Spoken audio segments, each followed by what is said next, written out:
Winning an NBA championship is the ultimate dream, a crowning achievement that defines legacies. While many legends have reached that mountaintop, others came agonizingly close but never got there. Reggie Miller is one of those stories. A relentless competitor, a sharpshooter, and the face of the Indiana Pacers for nearly 2 decades. But despite all his talent and loyalty, the ring always slipped just out of reach. Miller spent his entire career with the Pacers, turning them from an afterthought into a playoff mainstay. But every time he got close to the big stage, someone else, someone just slightly better or slightly more fortunate, stood in his way. In the late 1990s, it was Michael Jordan and the Chicago Bulls. In 1998, the Pacers pushed the Bulls to 7 grueling games in the Eastern Conference Finals. Chicago won by just 5 points in Game 7, a series so tough that even MJ admitted Indiana was one of the hardest teams he'd ever faced. That was Reggie's best shot in the 90s, and it slipped away. Then came the 2000 NBA Finals. Jordan had retired, the East was wide open, and the Pacers were finally the best team in the conference. But standing in their way were a young Kobe Bryant and a dominant Shaquille O'Neal. Indiana fought hard, but the Lakers were hungrier, more athletic, and too much to handle. The series ended in 6 games, another lost opportunity. By 2004, the Pacers had built a contender again.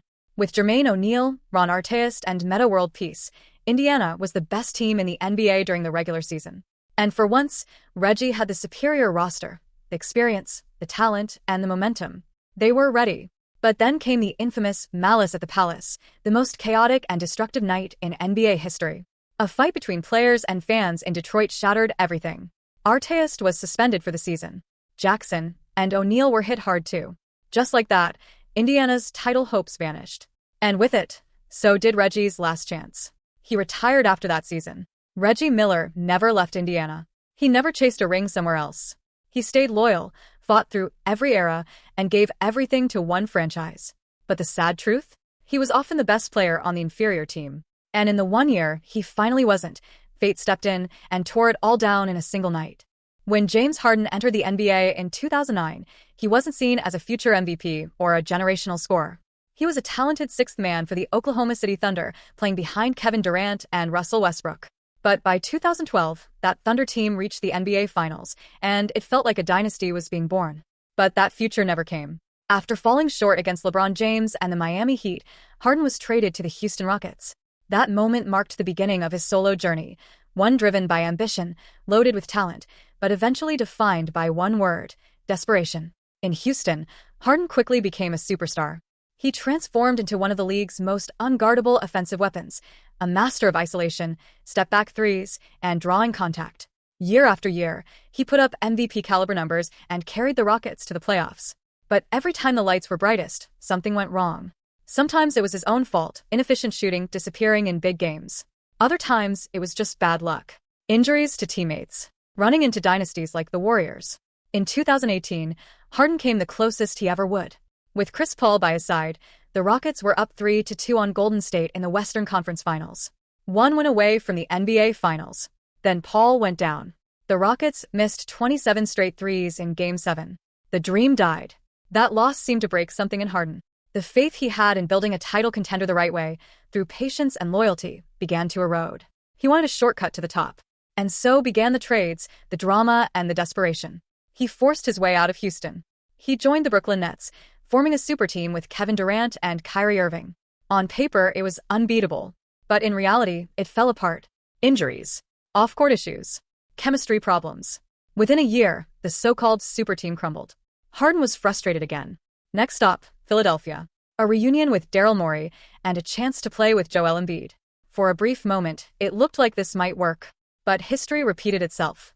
Harden had flashes of brilliance in the playoffs, but they never lasted. 2 years in a row, he underperformed when it mattered most. The Sixers never made it past the second round. Harden then turned on the very man who had believed in him most, calling Morey a liar after a failed trade request. It was another burned bridge, another messy exit.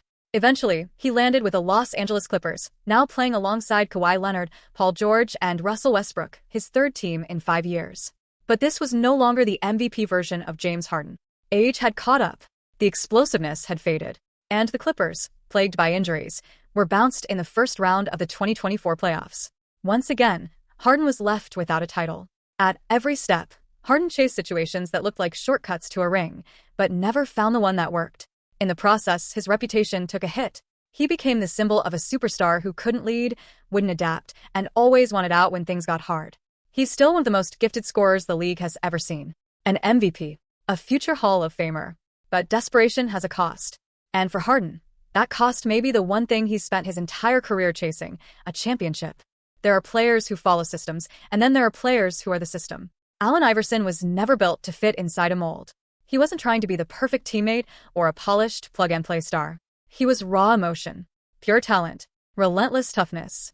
A 6-foot guard who played with the heart of a giant. In a league full of giants, both physically and reputationally, Iverson stood his ground as a one-man revolution. Drafted first overall by the Philadelphia 76ers in 1996, Iverson entered a franchise that had been wandering aimlessly since the glory days of Julius Erving and Moses Malone. He didn't just bring hope, he became the culture. Tattoos, cornrows, oversized jerseys, and an attitude that screamed, "I don't care what you think." But beyond the flash was a warrior spirit that couldn't be questioned. Throughout the late 90s and early 2000s, AI put Philly on his back. He carried lackluster rosters, played through pain, and never ducked a challenge. And in 2001, his sheer will took him to the peak, an MVP season and a trip to the NBA Finals. That Sixers team wasn't supposed to be there. It had no true second star. Just role players and defenders surrounding Iverson, who led the league in scoring. Waiting for him in the finals? A juggernaut, the undefeated in the playoffs Los Angeles Lakers, led by Shaq and a young Kobe Bryant. Most expected a sweep, but Iverson had other plans. In Game 1, he put up 48 points, including the now iconic moment where he stepped over Tyronn Lue after a clutch jumper. It was one of the boldest individual performances in finals history. Philly won that game, the Lakers only lost that entire postseason. The Sixers would go on to lose the series in 5 games, but Iverson's legacy was already cemented. Still, the years that followed were a slow unraveling. The Sixers never built a true contender around him. They failed to capitalize on their momentum. Trades, injuries, and inconsistency plagued the team. Yet Iverson kept going, scoring, fighting, and refusing to change his style. He was still the engine of everything, but the engine couldn't run forever. Eventually, frustration set in. AI was traded to Denver in 2006 to play alongside a young Carmelo Anthony. On paper, it looked promising, 2 prolific scorers. But in reality, they clashed more than they clicked. Both were alpha dogs who needed the ball, and neither could take a step back. The Nuggets never made it past the first round with Iverson on the roster. By 2008, Iverson was shipped to Detroit. That's when things really fell apart. For the first time, he was asked to come off the bench, and he couldn't accept it. He wasn't just battling age. He was battling identity. For a player who had been the sole source of firepower his whole life, taking a lesser role felt like giving up the fight. He'd play briefly for Memphis, return briefly to Philly, and then quietly leave the league. No farewell tour. No perfect ending. Just a lonely exit for the most fearless player of his generation. And yet, Iverson remains one of the most loved players in NBA history. Not because he won titles. Not because he played the political game well. But because he never changed. He gave every ounce of himself to the game. He was undersized, underestimated, and undersupported, and still left an impact that transcended basketball. They called him selfish. They called him difficult.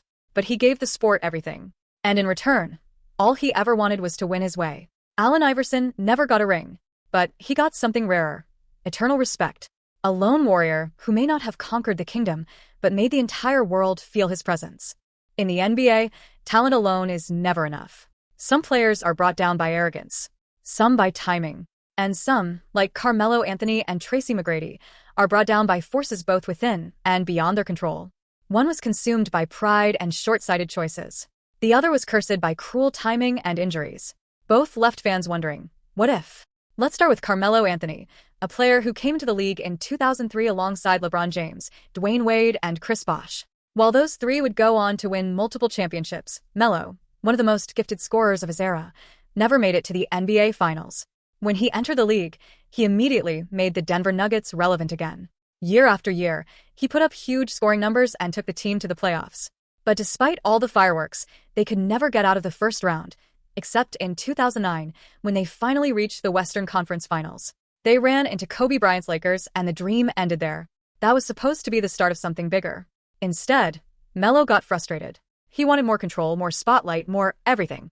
So he forced a trade to the New York Knicks, a move that many saw as driven by ego and greed, not basketball logic. And it didn't take long for the problems to surface. Though he had talent around him, Amare Stoudemire, Tyson Chandler, and briefly Jeremy Lin, Melo never fully embraced being part of a system. When Lin became a media sensation during the Linsanity run, Melo reportedly felt uncomfortable with the attention shifting. Soon after Lin was gone, in 2014, Melo had a chance to join the Chicago Bulls, a better, more structured team with a real shot at competing for a title. But he stayed in New York for the money. A massive 5-year deal to stick with a team that was clearly on the decline. It was a decision that defined his career. Melo would never again get close to a championship.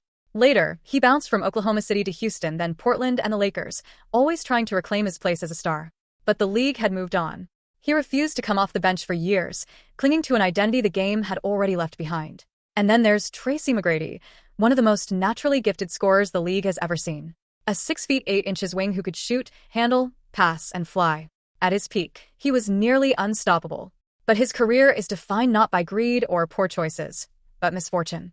After leaving Toronto to be the man in Orlando, McGrady looked set to form a super team with Grant Hill and Tim Duncan. But Hill's injuries derailed everything. And Duncan? He walked away at the last minute, reportedly because the Magic didn't allow players' families on team planes. A missed opportunity that changed NBA history. McGrady played out his prime carrying bad teams. In 2003, he blew a 3-1 lead to Detroit in the first round, yet another early exit. Eventually, he was traded to Houston, where he teamed up with Yao Ming. The duo had potential, but again injuries hit. Neither McGrady nor Yao could stay healthy long enough to build real momentum. Despite all his talent, T-Mac never made it past the first round of the playoffs in his prime. By his early 30s, his knees had failed him. He bounced from team to team, no longer the explosive star fans had once adored.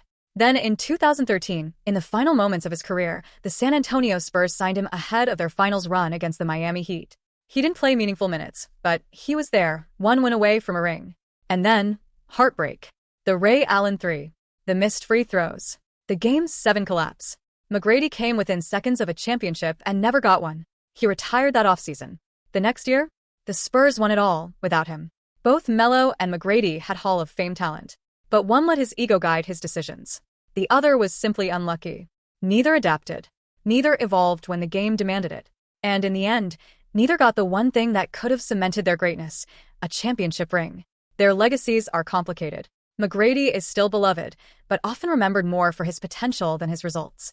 Melo, meanwhile, is slowly being overshadowed by the very franchises he once carried, even having his number quietly passed on in Denver, replaced by a new number 15, Nikola Jokic. In a league obsessed with rings, their stories remind us, not all greatness ends with a title. Sometimes the game takes more than it gives. Sometimes legends fall just short.